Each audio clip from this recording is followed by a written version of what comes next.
नमस्कार दोस्तों Chanakya group of economics में लास्ट वीडियोस में हमने डिस्कस किए थे पब्लिक फाइनेंस से कुछ इम्पोर्टेंट टॉपिक्स। आज से हम डिस्कस करेंगे इंटरनेशनल ट्रेड के कुछ इम्पोर्टेंट टॉपिक्स के बारे में। आज हम डिस्कस करेंगे टॉपिक 1। आज हम डिस्कस करेंगे classical and new classical theories. इसमें इंक्लूड होती हैं, फर्स्ट में क्लासिकल थ्योरीज में इंक्लूड होती हैं एब्सोल्यूट कॉस्ट एडवांटेज थ्योरी और दूसरी कंपैरेटिव कॉस्ट एडवांटेज थ्योरी, और दूसरा हम डिस्कस करेंगे new classical theories of international trade. इसमें भी दो थ्योरीज हैं, एक अपॉर्चुनिटी कॉस्ट थ्योरी और दूसरी थ्योरी ऑफ रेसिप्रोकल डिमांड जो है ऑफर कर्व। चलिए दोस्तों शुरू करते हैं नंबर 1 पॉइंट से। नंबर 1 पॉइंट या नंबर 1 टॉपिक है classical theories of international trade. Classical theories में दो थ्योरीज हैं, एक absolute cost advantage Adam Smith की थ्योरी और दूसरी है comparative cost advantage David Ricardo की थ्योरी। हम नंबर 1 पे डिस्कस करते हैं absolute cost advantage theory. Absolute cost advantage theory दी थी एडम स्मिथ ने, और इनका कहना है कि free trade increase the prosperity of the country. और इनका एक कहना ये भी है, वो मिस हो गया था पॉइंट, ये कहते थे जो प्रोस्पेरिटी है कंट्री की डिपेंड करता है सेविंग के ऊपर, और सेविंग आती है प्रोडक्टिविटी से, तो कैपिटल अक्यूमुलेशन हो सकता है सेविंग से। ओके, अब ये कहते हैं free trade promote international division of labour, और free trade make the country specialise. ये इंपॉर्टेंट है, जब फ्री ट्रेड होगा तो कोई भी कंट्री स्पेशलाइज बन सकता है दोनों चीज़ों में, प्रोडक्शन में भी और एक्सचेंज में भी। और each country specialise in the production which can be produce most cheaply.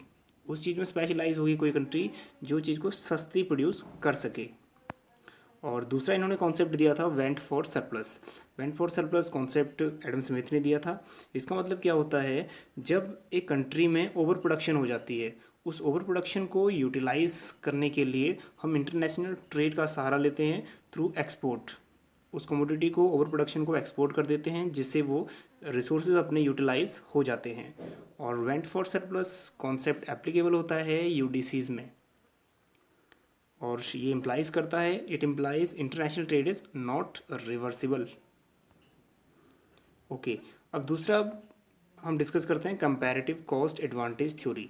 Comparative cost advantage theory दी थी डेविड रिकार्डो ने, और डेविड रिकार्डो का कहना था trade is gone under comparative cost advantage, बल्कि स्मिथ कहते थे एब्सोल्यूट कॉस्ट एडवांटेज में ट्रेड गॉन होता है। और तीसरा पॉइंट है इसका, the country will specialise in the production in which it has greater comparative advantage in cost than other country. मतलब जिस चीज़ को कोई कंट्री एक्सपोर्ट कर रही है, मतलब जिस चीज़ का प्रोडक्शन कर रही है, वो उसी चीज़ का प्रोडक्शन करेगी जिसमें उसे ग्रेटर कंपैरेटिव एडवांटेज मिलेगा कॉस्ट में, ठीक है। और इंपोर्ट उस चीज़ का करेगी जिस चीज़ में उसको रिलेटिवली कॉस्ट डिसएडवांटेज हो, मतलब जिसमें उसकी कॉस्ट ज़्यादा आ रही है उस चीज़ को वो इंपोर्ट करेगा, और जिसमें वो उसकी कॉस्ट कम आ रही है और चीपली प्रोड्यूस कर रहा है वो, उसको वो एक्सपोर्ट करेगा। Okay, according to Ricardo there is static condition in economy. एक स्टैटिक कंडीशन है। अब ये मानते हैं कि labour is only factor of production. ऐसा इन्होंने कहा सिर्फ लेबर एक फैक्टर ऑफ प्रोडक्शन है, बल्कि हेरोडोमर कहते हैं कि कैपिटल एक फैक्टर ऑफ प्रोडक्शन होता है। Supply of factor of production is fixed, बिल्कुल है, लेबर सप्लाई फिक्स रहेगी, और labour input alone determine the cost of producing commodity. सिर्फ एक ही फैक्टर है लेबर, तो जितनी भी कॉस्ट आएगी वो लेबर पे ही आएगी। Two commodity to be exchange between two country, और जो दो एक्सचेंज गुड्स हो रहे हैं दो कंट्री के बीच में, वो बार्टर सिस्टम के रूप में हो रहे हैं, मतलब G for G, goods for goods, वस्तु के बदले में वस्तु दी जा रही है। बहुत countries will gain from trade and their cost ratios are not equal. उनकी कॉस्ट रेशियोज कभी भी इक्वल नहीं होंगी। अगर उनकी कॉस्ट रेशियोज इक्वल होगी तो ट्रेड होगा ही नहीं, मतलब जो चीज़ यहाँ जितने की बन रही है उतने की भी वहीं मिले, दूसरी कंट्री में भी उतने की ही मिलेगी, तो ट्रेड होगा ही नहीं। सो Ricardo let down emphasize on supply condition, और जो रिकार्डो की थ्योरी है एप्लीकेबल होती है एलडीसीज में, मतलब लो डेवलप्ड कंट्रीज़ में या फिर लेस डेवलप्ड कंट्रीज़ में। Ricardo and Smith theory based upon the labour theory of value. बिल्कुल ठीक है, लेबर थ्योरी ऑफ वैल्यू पे ये बेस्ड है। और उसके बाद ट्रेड इंडिफरेंस कर्व भी इसी का पार्ट है, थोड़ा छोटा टॉपिक है, इसको डिस्कस कर लेते हैं। ये डेवलप किया था लियोंटिफ और लर्नर ने। उसके बाद फाइनली ये डिस्क्राइब किया था जेई मेड ने अपनी बुक में ज्योमेट्री ऑफ इंटरनेशनल ट्रेड में। और इसका कहना ये है कि गिवन लेवल ऑफ इनकम, जितनी भी अपनी इनकम होती है, given level of income countries terms of trade exchange neither worse off nor better off. मतलब गिवन लेवल ऑफ इनकम में टर्म्स ऑफ ट्रेड ना ही बेटर होगी ना ही वर्स ऑफ होगी, मतलब कि ये बैलेंस रहेगी। ओके, अब दूसरी थ्योरी डिस्कस करते हैं, new classical theories of international trade. इसमें हम पढ़ेंगे बेसिकली दो थ्योरीज, एक अपॉर्चुनिटी कॉस्ट थ्योरी और दूसरी थ्योरी ऑफ रेसिप्रोकल डिमांड। तो सबसे पहले हम डिस्कस करते हैं अपॉर्चुनिटी कॉस्ट थ्योरी। ये थ्योरी दी थी हैबरलर ने, और हैबरलर ने यूज़ किया था इसको, मतलब रीयूज़ किया था कंपैरेटिव कॉस्ट डॉक्ट्रिन को, मतलब जो रिकार्डो का प्रिंसिपल था उसको, इन टर्म्स ऑफ अपॉर्चुनिटी कॉस्ट।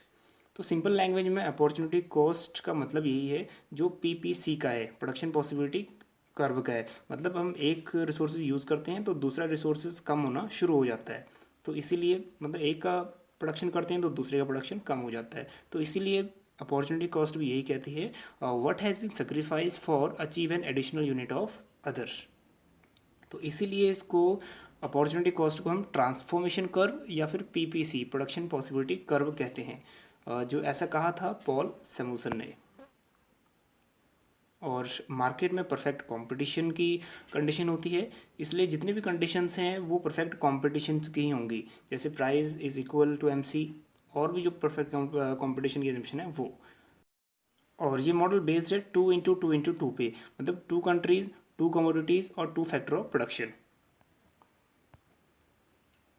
और he used PPC to explain 3 condition. बिल्कुल ठीक है, उसने पीपीसी यूज़ किया था तीनों कंडीशन को बताने के लिए। This slope of PPC is called marginal rate of transformation, इसको कहते हैं, ये आपको ऑलरेडी पता होगा। और marginal rate of transformation X Y होता है, that is minus change in Y upon change in X. तो अपॉर्चुनिटी कॉस्ट कर्व स्ट्रेट भी हो सकती है, कन्वेक्स भी हो सकती है और कनकेव भी हो सकती है। ये डिपेंड करता है रिटर्न टू स्केल पे, रिटर्न टू स्केल कांस्टेंट है या इंक्रीजिंग है या डिक्रीजिंग है। चलो फर्स्ट केस हम डिस्कस करते हैं, कांस्टेंट रिटर्न टू स्केल। यहाँ पे रिटर्न जो है वो कांस्टेंट रेट में मिल रही है, तो इसलिए जो MRTS XY है ये भी कांस्टेंट रहेगा। और opportunity cost curve will be straight line, जो अपॉर्चुनिटी कॉस्ट कर्व होती है ये बिल्कुल स्ट्रेट लाइन रहेगी।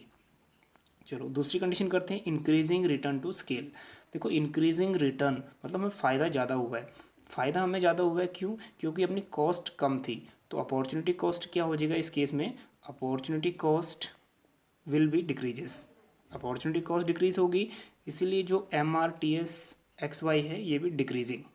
तो MRTS XY के ये भी डिक्रीजिंग है, तो इसलिए ये कन्वेक्स में शेप आ जाएगी, पीपीसी की कन्वेक्स शेप। और in this case opportunity cost and PPC is negatively slope. और तीसरा है डिमिनिशिंग रिटर्न टू स्केल।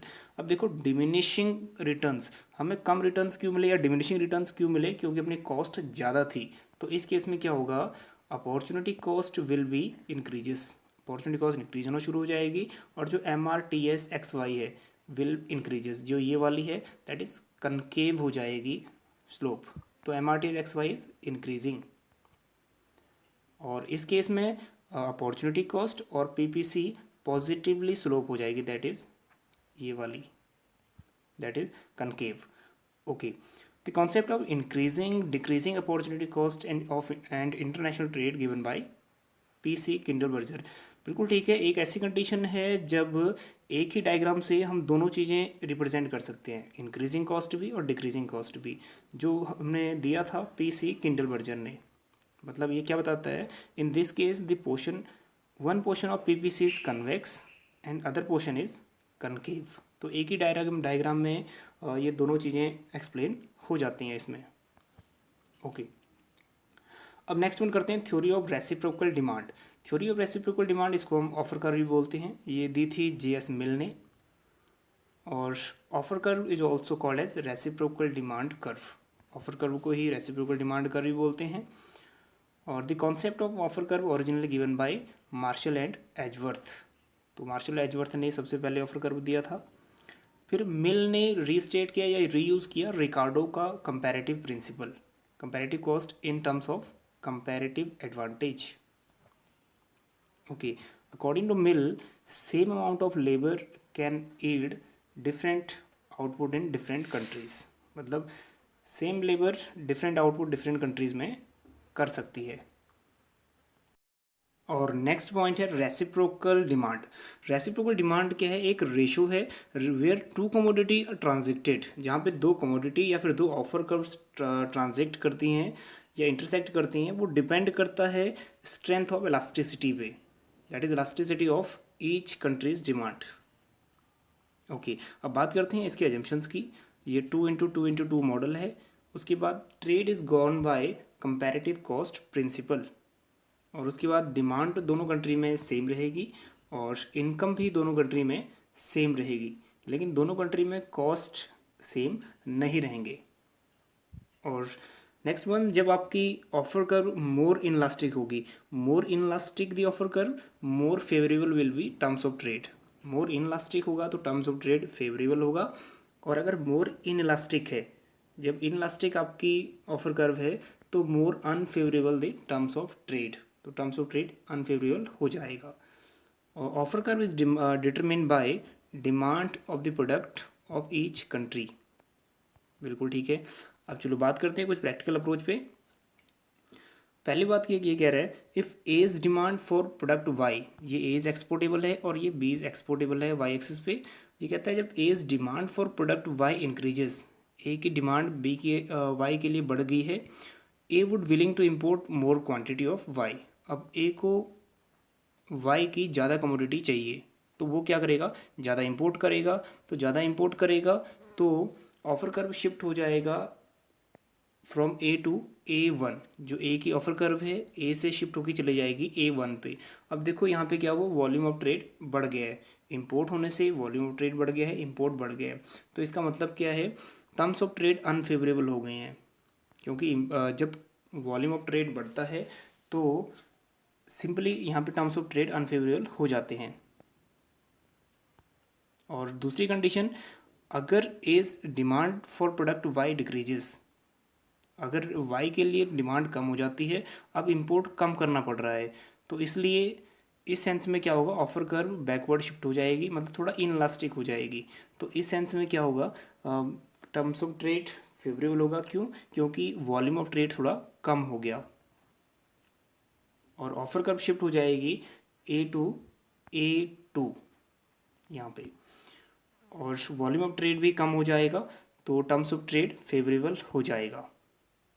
अब दूसरी कंडीशन हम पढ़ते हैं, ऑफर कर्व मोर इलास्टिक का होने का मतलब ये है कि ऑफर कर्व शिफ्ट होगी A2 A1, और दूसरा offer curve is less elastic होने का मतलब ये है कि ऑफर कर्व शिफ्ट करेगी A2 A2, और दूसरा बी की बात करते हैं हम।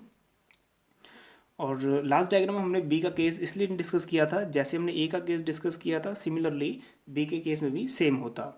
और ऑफर कर्व अगर बी की मोर इलास्टिक है, then B offer curve shift कर जाएगी B2 B1, और उसके विपरीत अगर ऑफर कर्व लेस इलास्टिक है तो शिफ्ट कर जाएगी B2 B2। Okay, comparative cost advantage principle was based on difference between productivity of labor,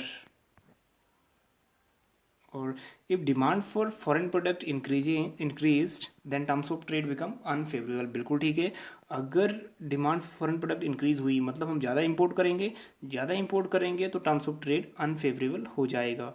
अगर डिमांड फॉरेन प्रोडक्ट की डिक्रीज होगी तो इस सेंस में क्या होगा, टर्म्स ऑफ ट्रेड फेवरेबल हो जाएंगे। और equilibrium exchange rate is determined bye elasticity of offer curve. और जेएस मिल ने एम्फेसाइज किया है डिमांड साइड इकोनॉमी में, बल्कि जो रिकार्डो का कॉन्सेप्ट था या स्मिथ का कॉन्सेप्ट था, उन्होंने एम्फेसाइज किया था सप्लाई साइड। और उसके बाद two countries size are equal and their values of commodity are equal. देखो कंट्री की इनकम, कंट्री की डिमांड, कंट्री का साइज सेम होता है लेकिन उनकी कॉस्ट अलग अलग होती है। और size of income and demand in both countries are also same. Okay, ये थोड़ा इंपॉर्टेंट है।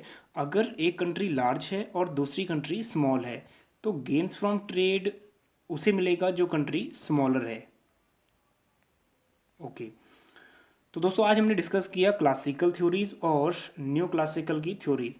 दो थ्योरी क्लासिकल की और दो थ्योरी न्यू क्लासिकल की। नेक्स्ट वीडियो में हम डिस्कस करेंगे modern theories of international trade. ये काफ़ी इंपॉर्टेंट थ्योरी है। इसमें हेक्स्चर-ओलन थ्योरी आएगा, फिर उसके बाद इसमें लियोनटिफ की क्रिटिसाइज आएंगी, फिर इसके बाद क्लासिकल वर्सेस एचओ थ्योरी, फिर उसके बाद न्यू क्लासिकल थ्योरी। दोस्तों आपको मिलते हैं नेक्स्ट वीडियो में। बने रहिए चाणक्य ग्रुप ऑफ इकोनॉमिक्स के साथ। Thank you.